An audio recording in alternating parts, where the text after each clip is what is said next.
Good morning, Diane. Are you guys there?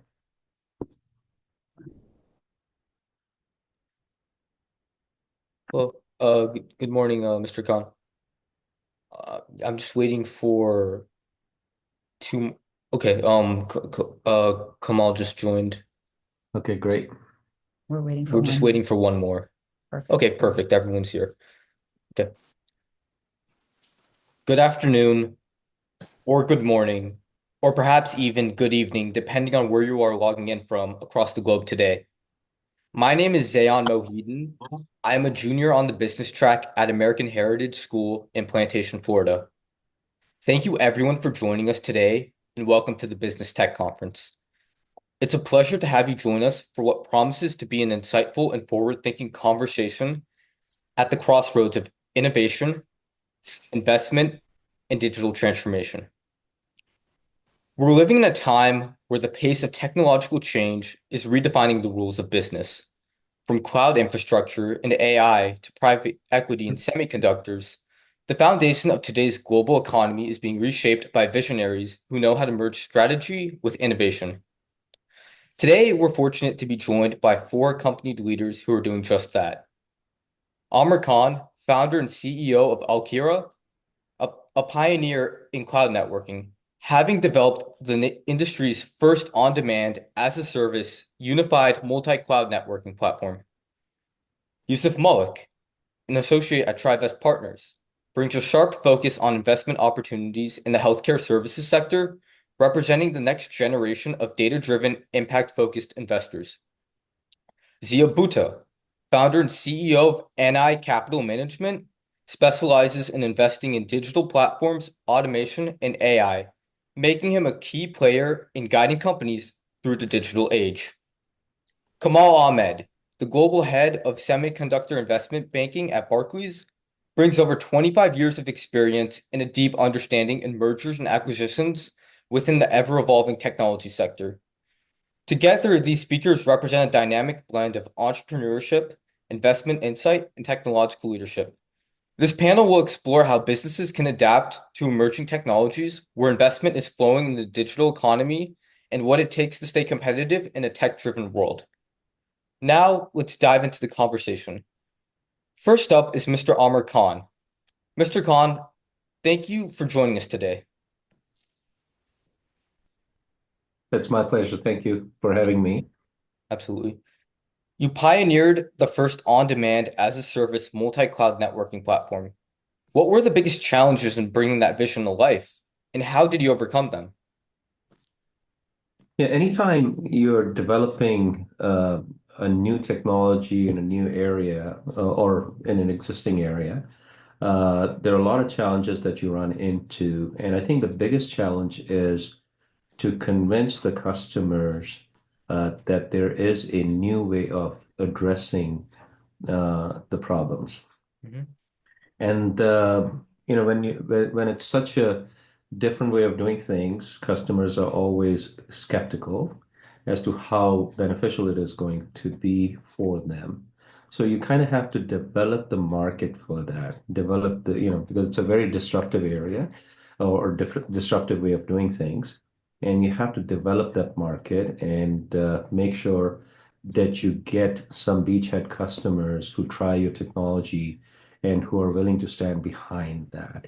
And that's the biggest challenge that I see. Technologically, you can solve many problems, but if there is no market fit and if the customers are not willing to adopt it, then it doesn't go anywhere. So I think that's what I look at as the biggest challenge. So you start from defining the customer problems and solving them, and you have to have a very close loop with customers from the beginning. And that's what we always try to do when we build startups is very close interaction with the customers and very quick feedback loop with them so that they can provide constant feedback back as we are evolving our solution and making sure that it fits their requirements. Yes, absolutely. Thank you for that. In your view, how is cloud networking landscape evolving, and what should companies be doing to prepare for the next wave of innovation? So, as we are all aware, with the introduction of AI, things have significantly accelerated now from the applications perspective. The movement of data, as far as text or images or video, your multimodal data, is enormous. And now, with the AI agent type environments coming in, there's a lot more east-west interaction between machines.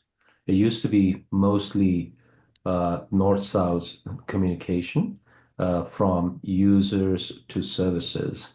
And now the machines are interacting with each other. Agents are reaching out to LLMs, or agents are reaching out to other agents. There are a lot of initiatives to standardize those things, but we are still early at the early stages of that. So we're starting to see traffic in the infrastructure increase significantly in a full mesh environment now going from here. So fortunately, we have a very solid solution for that, which from the beginning, we envision that full mesh connectivity will be required, and traffic will be going from anywhere to anywhere, and there will be a lot more interaction between machines. So we are well positioned for that, but some of the legacy solutions, they're struggling with that because one very important thing is agility, and second piece is security and compliance. So if you don't have an agile solution which can quickly adapt to the requirements of the newer applications, then you will be left behind. And at the same time, when you're building these solutions, they have to be secure and they need to meet the compliance requirements. So that's the way we look at it, that the traffic will be growing significantly, and that's where we are seeing a lot more investment in not only chips, but also software technology to accommodate those changes coming towards us. As you know, Anthropic and Google and many others, they are building newer protocols to standardize on things. So you'll see more acceleration of applications coming up now in these environments. And it's just the beginning. It's just the beginning, and we'll see enormous exponential growth in traffic as far as connectivity is concerned. How do you see AI integrating with cloud infrastructure over the next 5 years? AI, any infrastructure is there to accommodate the application's needs. And as I just said, right, new applications are coming up at a much faster pace than ever before. And all these applications are accessing information across the board, right? Between clouds and on-premise environments, end users, and also IoT type environments where the end nodes are becoming much more intelligent. And now people are starting to talk about the Internet of AI, right? And if you look at what Anthropic introduced as MCP, model context protocol, and A2A by Google, agent to agent protocol. These are efforts to standardize the communication between tools and resources and the models themselves, like LLMs. And A2A is obviously agent to agent protocol. And as we see more agents coming up, you will see a lot of publicly available and private agents, and they all will be interacting with each other. So we're at the beginning of how these agents will be announced, how they will be available, where they will be available, how are you going to protect them, how do you, provide security around these environments, and how hierarchical they become. Right over time, as I said, I mean, it's going to be enormous scale at the level that we have never seen before, right? Absolutely. At which these environments will be growing. So you will see a lot more happening from the AI perspective in many different areas. LLM interaction from us directly is just the beginning of things. Now you will see agents who will be interacting with LLMs and between themselves and making decisions, and so it's going to be a fundamental change in how things interact with each other. Thank you for giving us that really great perspective about AI and this really wonderful explanation. Thank you very much, Mr. Khan. My pleasure. Thanks. Next up, we have Mr. Yusuf Malik. Mr. Mullock, thank you for joining us today. Thanks, Leon, for having me and having all of us, and great setup. Thank Of you. course, absolutely. You focus on analyzing investment opportunities in the healthcare services sector. What trends are you currently seeing in that space that excite you? Yeah, absolutely. So I do focus a lot of my time on healthcare investing, and I'd say there's probably three large themes that folks are spending a lot of time on in the investing world. The first one is around providing services to pharmaceutical companies and specifically aiding them in clinical trials and in accelerating their R&D process for their drugs. There's a lot of kind of exciting trends around that, specifically related to AI applications, and then also some derivatives from that, which is broadly referred to as precision medicine. So that's one area that I'd probably hit on.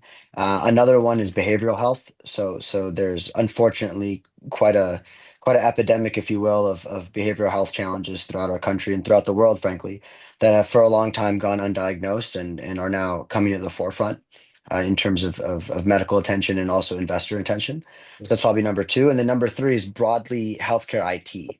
So this could be anything from a company that does analytics of patient data to aiding health systems in communicating with patients and or just broader data analysis related to the healthcare realm. So that's probably the third big bucket that I would say is a focus. Yeah. How do you evaluate whether a healthcare company is tech-enabled enough to be a good long-term investment? Yeah. So what I'll say related to that question is I spend a lot of my time on healthcare companies that are very much at the forefront of what's called care delivery.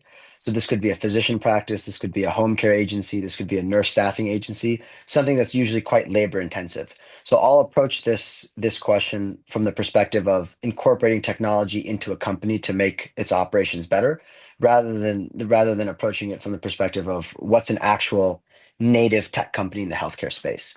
So I'll say from my perspective, some things that we look for are all the basic processes that can be done via some sort of tech platform, whether that's provider scheduling or billing or patient communication, and even healthcare agnostic functions or industry agnostic functions rather, such as accounting and finance and other back office operations. Has the company even attempted to apply a tech solution into those? And that's kind of a mark of quality in the healthcare space because candidly, it's a bit of a dinosaur when it comes to tech integration. So even having a management team that's just willing to try out tech solutions to deal with these basic functions is kind of a mark of quality for us. So that's kind of where I spend a lot of my time, and I'm less focused on pure health tech, which might be what your question is getting at. But from my perspective, that's kind of would be my way to answer it. Okay. All right. What advice would you give to founders looking to attract investment in a tightly regulated industry like healthcare?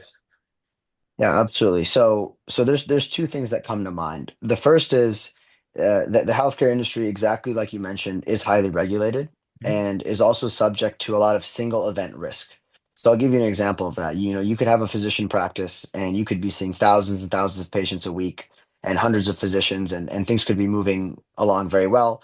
And then all of a sudden you can get hit with an investigation because you improperly billed an insurance company I've for heard of that. services provided to a patient, right? And then that single event risk that payer could cut you off. They could stop paying. They could sue you. There could be lawsuits. There could be deep investigations. So you're only one event away from kind of catastrophe in a lot of healthcare world. So the way to mitigate that is to build a top flight compliance program. So this is basically having somebody in your company who's dedicated to managing these risk areas that can include things like overbilling, that can include things like improper communication, that can include things like employment issues and other kind of pitfalls that are common throughout the industry. Having somebody dedicated to maintaining a compliance program, this is actually a big differentiator, and it's not necessarily top of mind because it's not exactly a revenue driver, but it is a revenue protector, perhaps. It's a business protector. So that's definitely one thing that comes to mind. And then the second thing that comes to mind, this is a little bit specific to kind of what we're seeing these days, is if I were a healthcare entrepreneur and I was looking to launch a business in the healthcare space, I would try and create a business model that actually was not exposed to reimbursement risk from payers. I would actually look to create a business where people would pay out of pocket for whatever services that I provide, and that's mainly because the macro outlook for healthcare services reimbursement right now is quite poor, and this is coupled with a high inflation environment that we're seeing, and it's quite pervasive actually. So there's significant amount of margin compression throughout the healthcare landscape. So if I was an entrepreneur, I'd look to create a business model that was a little bit more insulated from these large trends that we're seeing. Yep. Thank you so much, Mr. Mullock, for giving us that explanation. So Next up, we have Zia Bhuta. Mr. Bhuta, thank you for joining us today. Thank you. Thanks for having me. Your firm specializes in automation and AI technologies. Where do you see the greatest near-term ROI for businesses adopting AI today? Yeah, so I think so. I think you have to look at it from a grassroots level.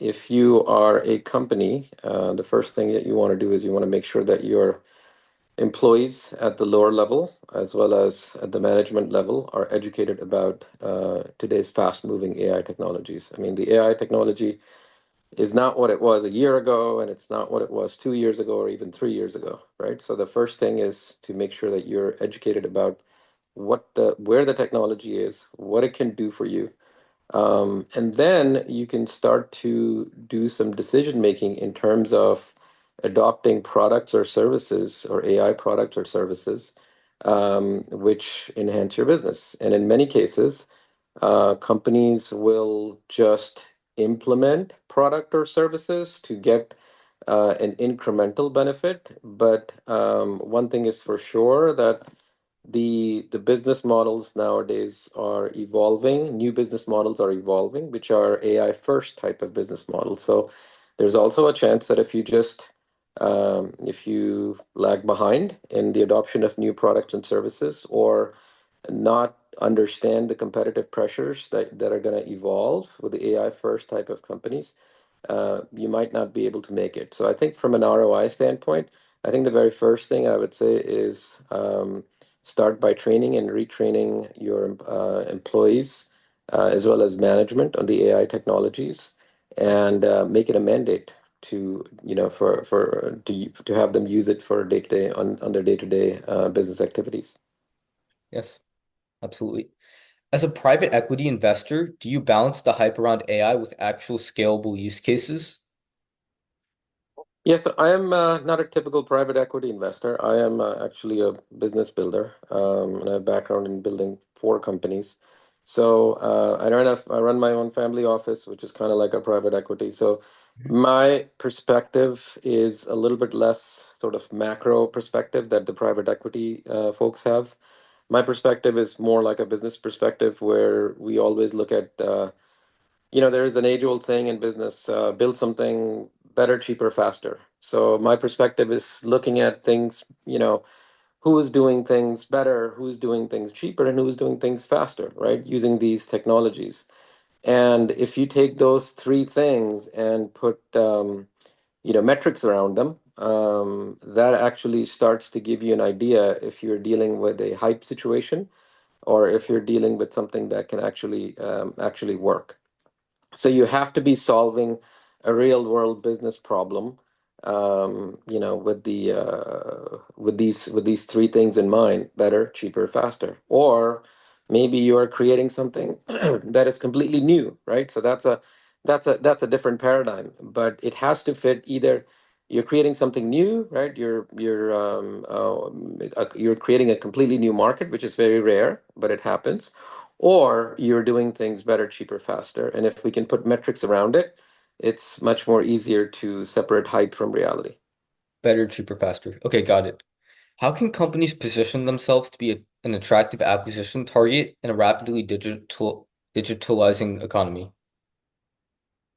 Yes, so from an look, I think one of the things as a business builder, I don't build companies for an eventual, acquisition as a goal. And I think that's one of the things that you have to keep in mind is, if you just build a company with an acquisition mindset, you might do a lot of shortcuts, and shortcuts in business sometimes are not good. So, but in terms of, having a company and, being in a state where you think that the market is receptive and the market is good for consolidation, then you want to, and an acquisition might make sense. So then I think you can, you have to do the basics like in any business, which is your P&L basics. Make sure that your business is profitable. From an acquisition standpoint, look, what the acquirers are looking for, and I've been, with a company of one of the, we went through like about 30 acquisitions, and one of the simple things that we look for is, how can we make 1 + 1 = 5, right? Or how can we make 1 + 1 = 10? So yes, you look at the metrics like P&L, you look at the balance sheet, you look at the cash flow generated by the business. But sometimes you also look at whether the company is, stagnating with a management team that's not evolving, or with a company that is, that might be in a market which might be ready for an explosive growth. So I think to position yourself for an acquisition, you want to make sure that either you're positioned in a hyper growth market, or you're attractive financially, or you target the acquirers where 1 + 1 really can become 5 for them. So those are kind of like the things that I kind of think about. Thank you very much for your explanations, Mr. Bhutto. You're welcome. And finally, we have Mr. Kamal Ahmed. Mr. Ahmed, thank you for joining us today. Glad to be here, Zion. You've advised over 86 billion in tech mergers and acquisitions. What are the key factors that make or break a successful acquisition in the semiconductor space? So I think there are a few things. I wouldn't limit them just to the semiconductor space. I think they apply broadly. One is just making sure that there is alignment around the strategy and the culture of the two organizations. And what we see, or the academic studies will show you, is that the majority of M&A deals actually destroy value for shareholders. They're very difficult to pull off.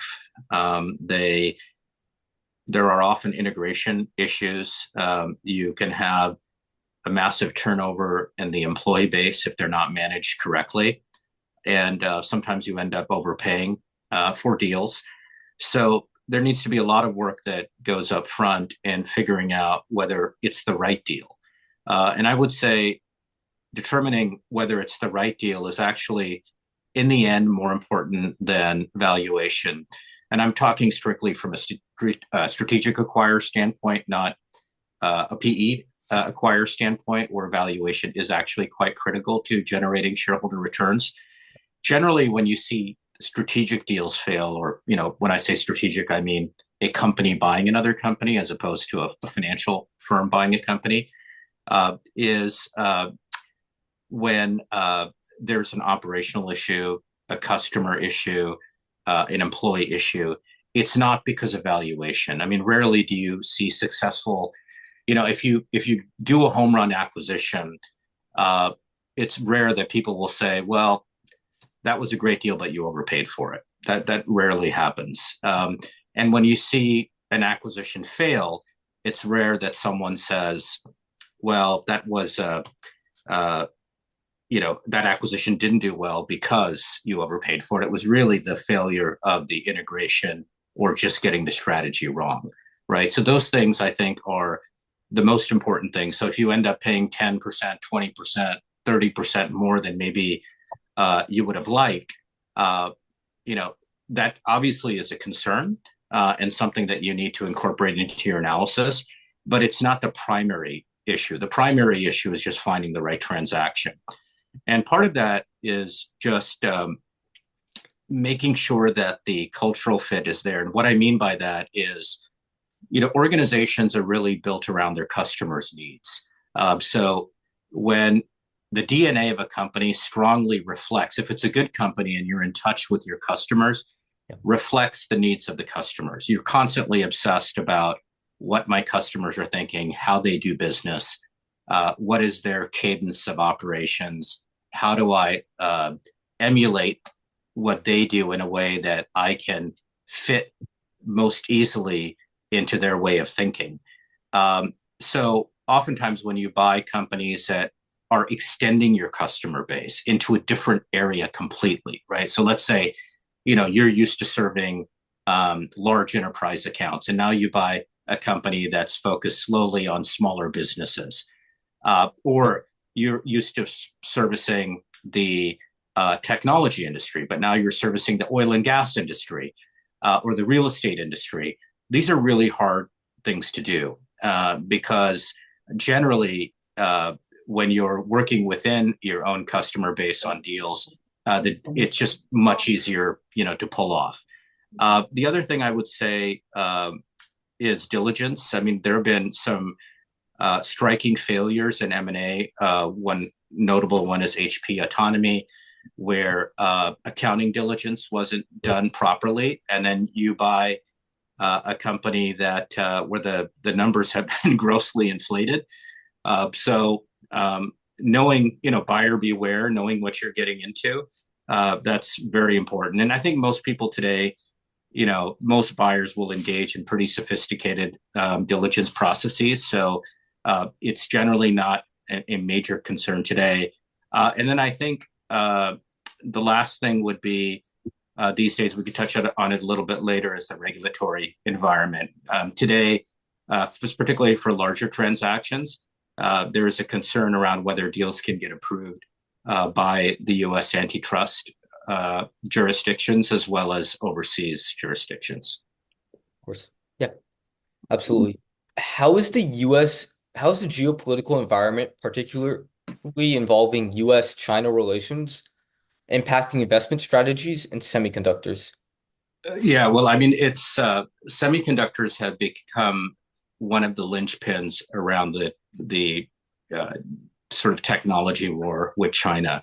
Yeah. And it's, the view is that semiconductors enable AI, and AI will be a strategic and even a military advantage for nations in the future. Of course. So keeping a hegemony within your own country around AI is something that's of national importance to China and to the United States. So we're in the midst of this right now. So it really started with the United States several years ago. Started preventing Chinese companies from investing in U.S. Semiconductor companies through a process called CFIUS.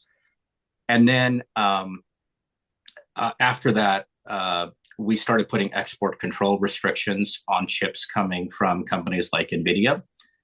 So if your chip has a certain amount of compute capacity that enables AI, those high-end chips cannot be sold to China.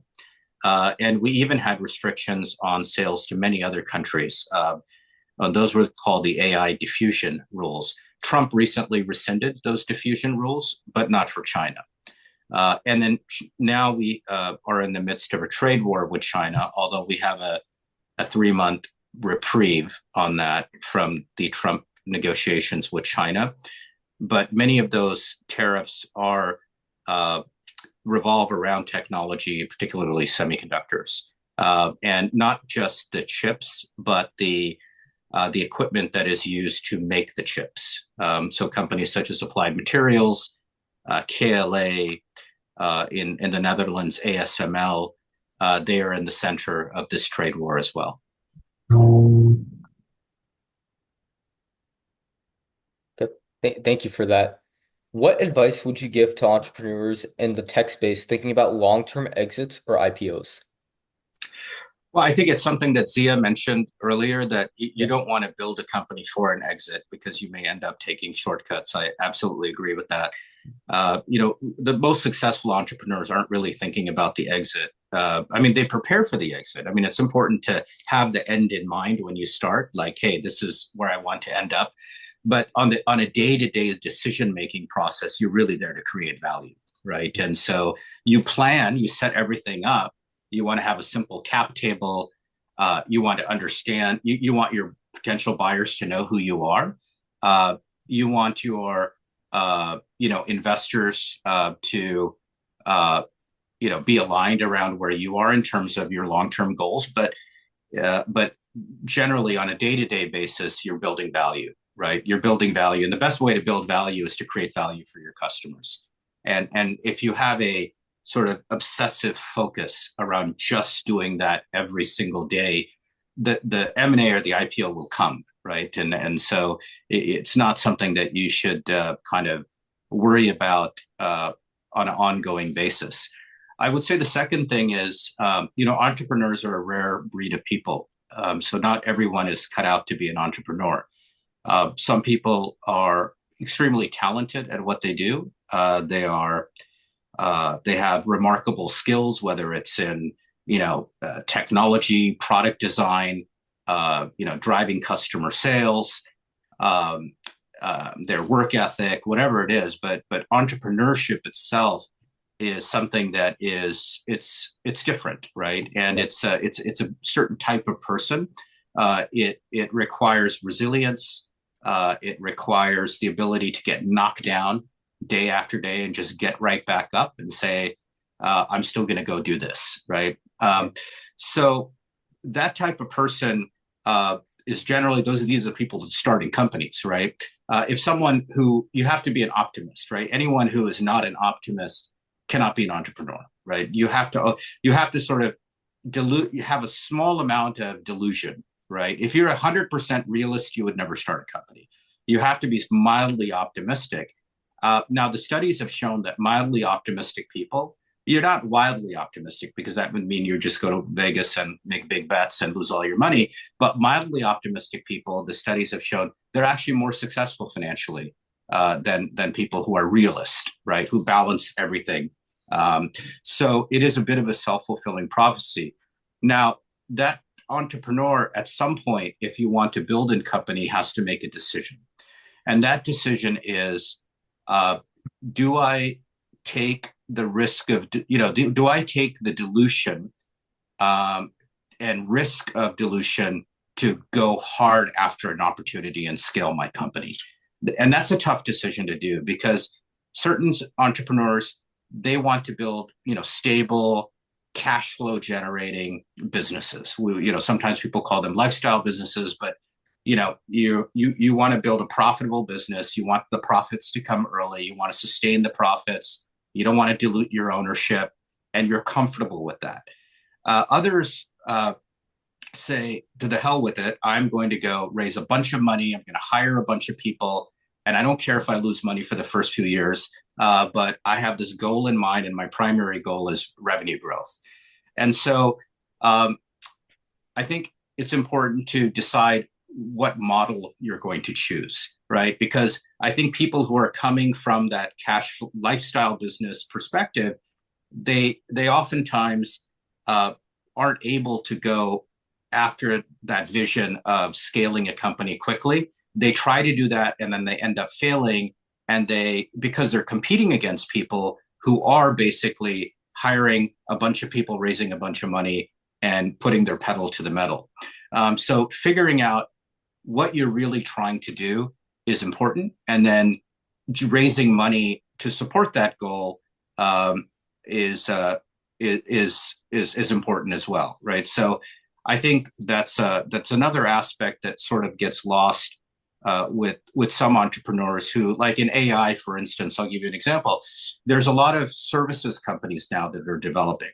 And what they're doing is they're going to large enterprises and they're saying, hey, look at all these open source tools. You don't really know how to use them. You don't really know how to integrate them with your infrastructure. We can help you do all of that. But they're not product companies. At the end of the day, they're service companies. Mm-hmm. And then at some point, they're thinking, well, look at all these crazy valuations. I want to productize this into something that's interesting and exciting. But what that requires is you have to get out of the service mindset and get into the product mindset, which is you need a lot of money, you need to hire very talented engineers, and you need to start building something, and that requires dilution, and that requires going into a period where you're not going to be making any money anymore, and so companies that have not done that successfully, they're stuck, right? And they're wondering why they're not successful, but they don't really stop and ask themselves, well, is this really what I want, right? Maybe I'm better off just being a services company, right? And there's a niche market for that today, and it's a growing market, and it's okay. I mean, there's lots of different ways to make money. You opened up a new perspective for me on the purpose of being an entrepreneur and also on building a business. Thank you for that. Sure. And now I would like to open up the discussion to the general panel. How are you seeing the relationship between business strategy and technology innovation change in your industries? And this question's open to anyone who wants to respond. Amir, you're on mute.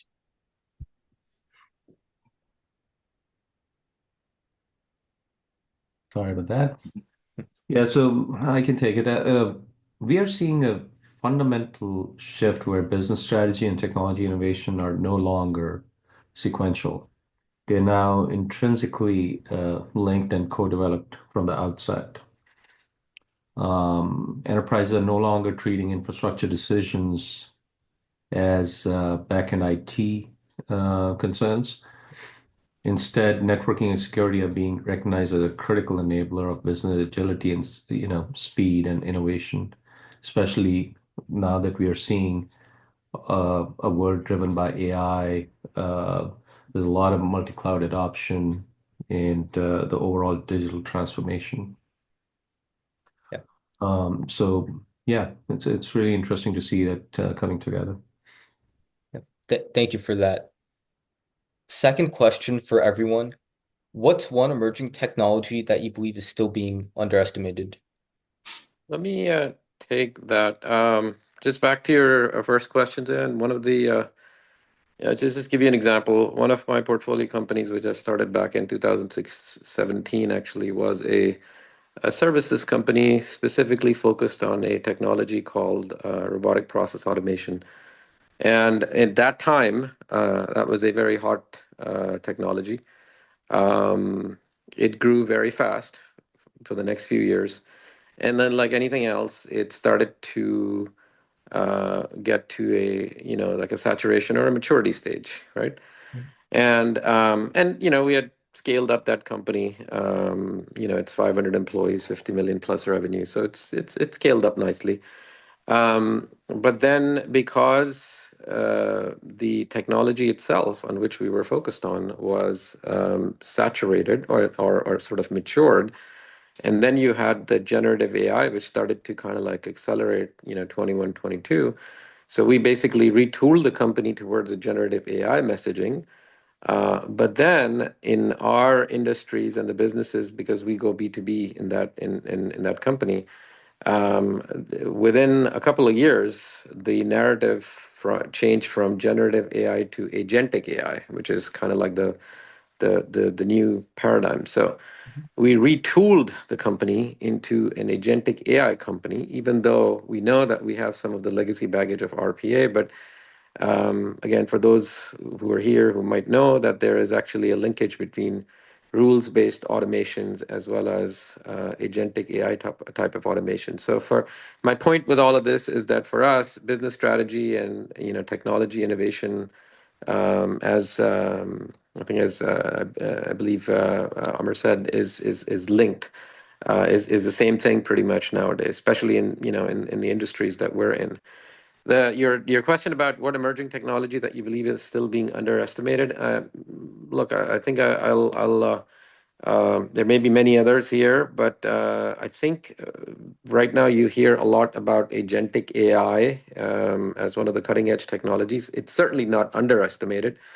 But what is underestimated about agentic AI is that I think the big unicorns and the big success stories within agentic AI are going to be mostly vertical, vertical meaning within an industry or a sub-industry, or maybe even horizontal for that matter.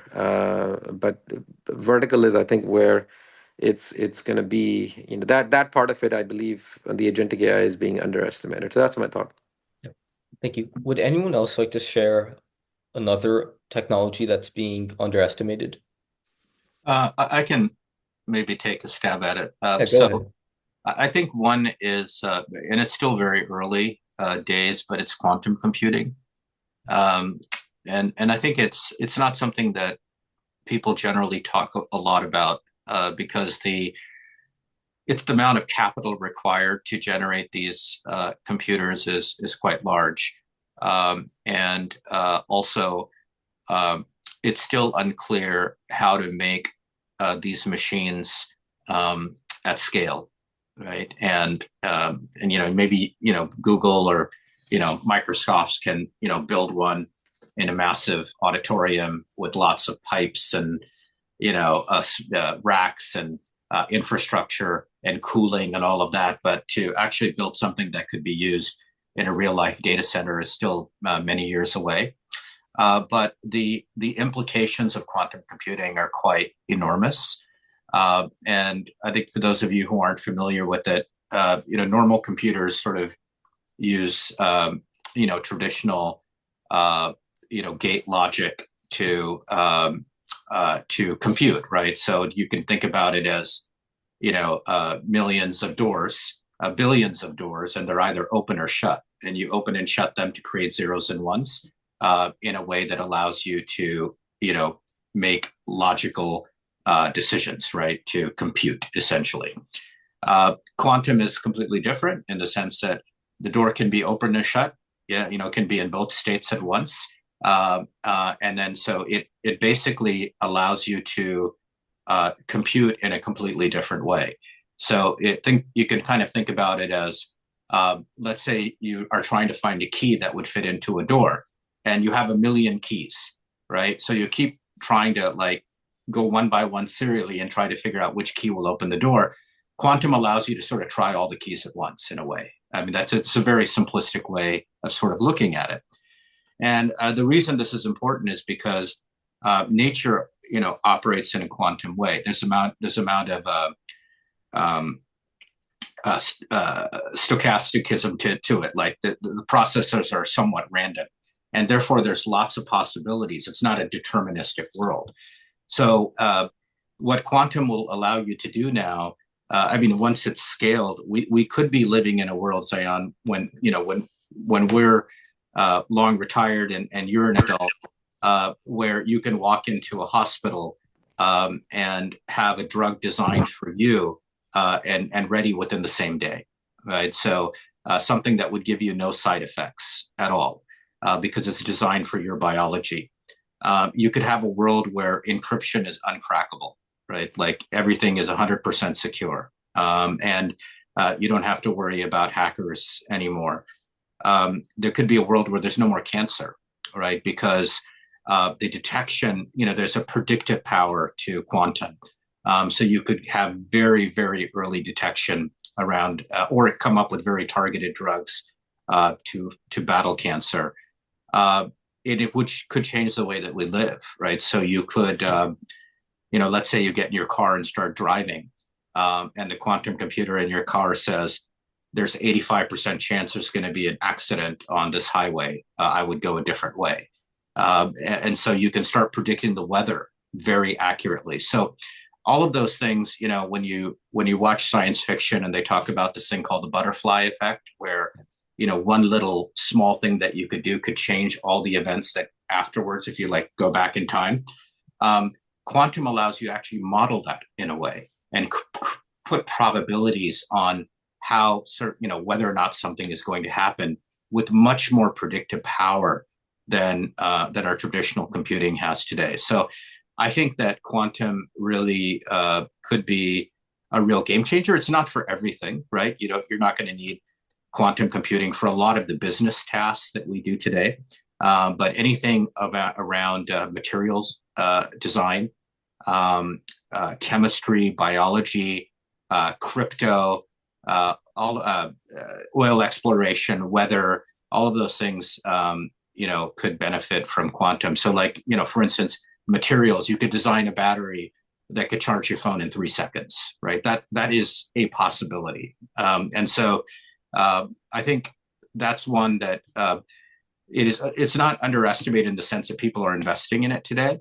But it is underestimated, I think, in the sense that many people don't understand how it could change our lives. Complicated. Yeah. Thank you for that. Mr. Mullock, would you like to add to this? No, no, nothing to add. I'm in the company of some real technologists and folks from the Bay Area. I'm a simple guy from the Midwest. All this doesn't add up for me. But that was great to hear all of it. Thank you. Moving on, what leadership qualities do you think are most critical for driving innovation and growth in 2025 and beyond? Anyone can go ahead and take this. Yeah, so maybe I can design. I mean, I think one of the things that there's a lot to leadership. I think one, that the usual answers are, empathy and those type of things, right? So those exist. But I think one of the other things is um, you a leader has to be like hungry, and even I come at it from a entrepreneur standpoint. You have to be hungry by design, which means whenever I'm in a group of people, whether it's personal or professional, sometimes I always consider myself the dumbest guy in the room, because if I don't get myself to that level, I'm not absorbing the information. Any little piece of information, um, if it can actually give you an edge, right? And if your ego and if you're constantly just massaging your ego, and your ego just does not allow you to absorb the information, then that might be a problem from an entrepreneur as well as from a leadership standpoint. So I think one of the things is to be constantly have humility, and understand that there's always somebody smarter in the room than you, and absorb that information and use that information effectively. So I would say that's probably one of the most critical leadership skills, is humility. Definitely. Now moving on, how do you evaluate risk when investing in or developing new technology platforms?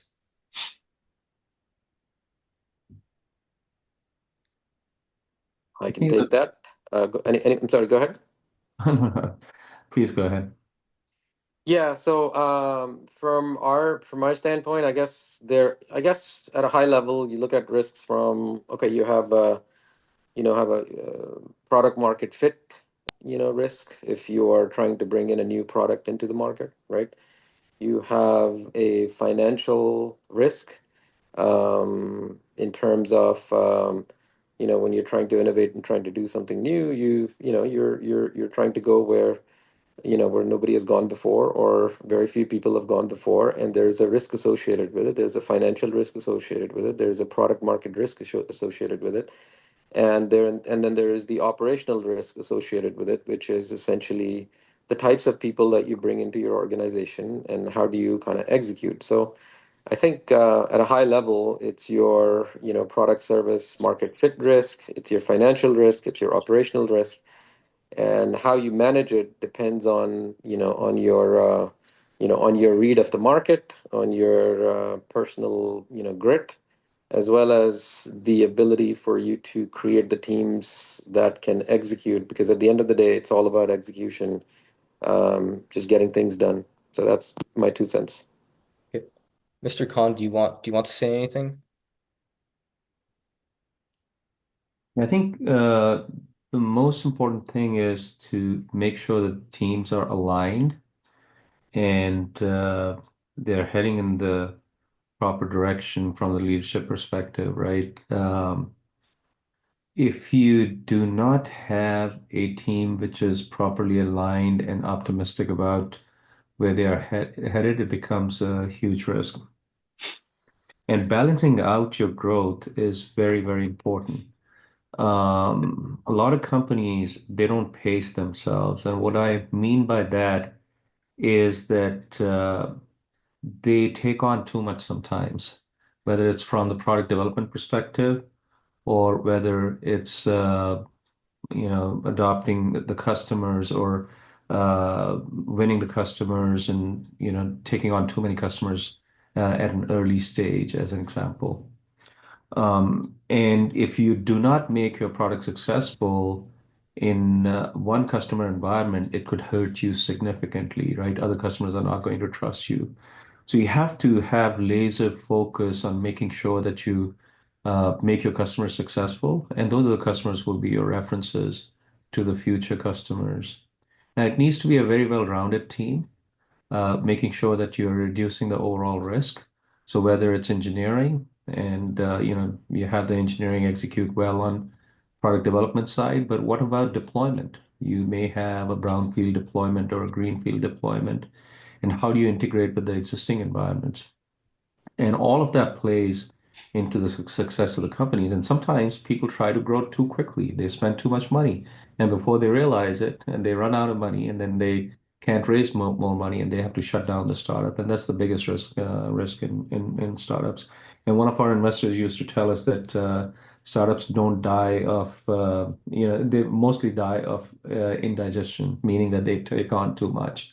And they don't die of starvation. So balancing act is very, very important overall. Zayan, I would just add one thing to that, just to build on that. I think that that what the timing and pacing yourself that Amir just discussed, I think it's really important.